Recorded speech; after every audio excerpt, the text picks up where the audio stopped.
Hey guys, magandang araw sa inyong lahat, and today's video, meron lang akong i-share sa inyo, lalong-lalo na sa mga nagbabalak or nag-apply ng papuntang South Korea o ibig sabihin ay EPS aspirant.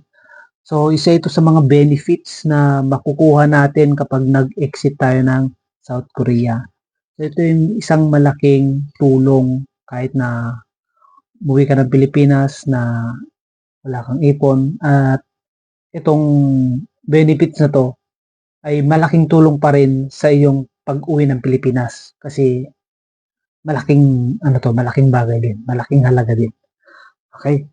So ito guys yung UKMIN o kaya yung NPS, National Pension. I-share ko lang yung sa akin sa iba, alam ko yung mga ibang company mas malalaki yung kanilang naiuwi. Sa akin medyo lang siya, konti lang. So meron akong dito guys. Ito muna. Kasi nag-start ako 2019 April. Yan.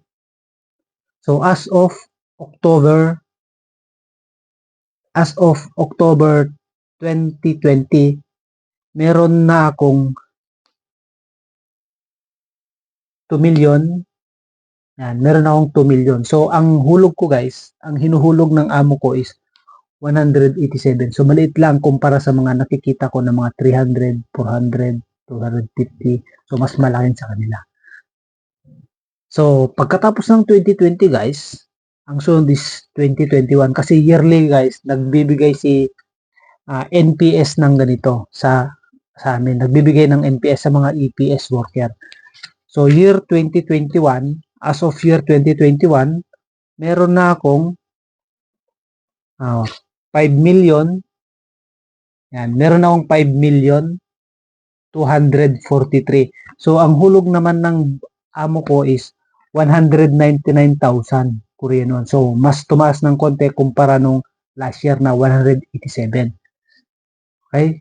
So next 2023, 2022 guys, at sa month of as of September 2022 guys, meron na akong 7.2 million, 7 million and 200 something Korean won.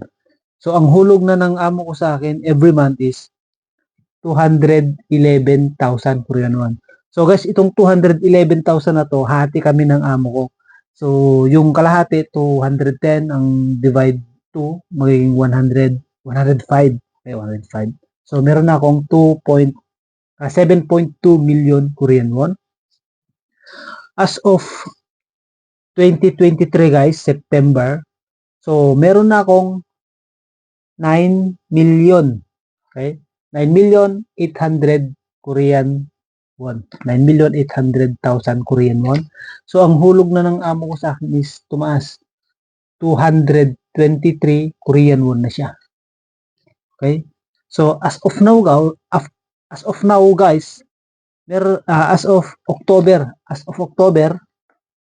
yes, hindi, as of August 8, as of August, meron na akong 12 million.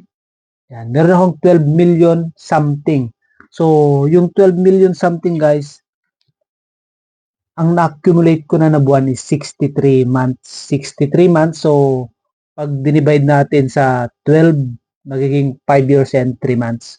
So, 63 months, meron akong 12 million Korean won. So guys, itong programa ni South Korea na ganito guys, NPS, malaking tulong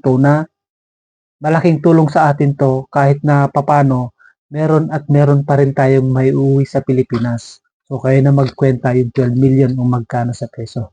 Okay guys, so sa mga aspirant, galingan nyo pa sa pag-aaral para mas mapadali sa inyo yung exam.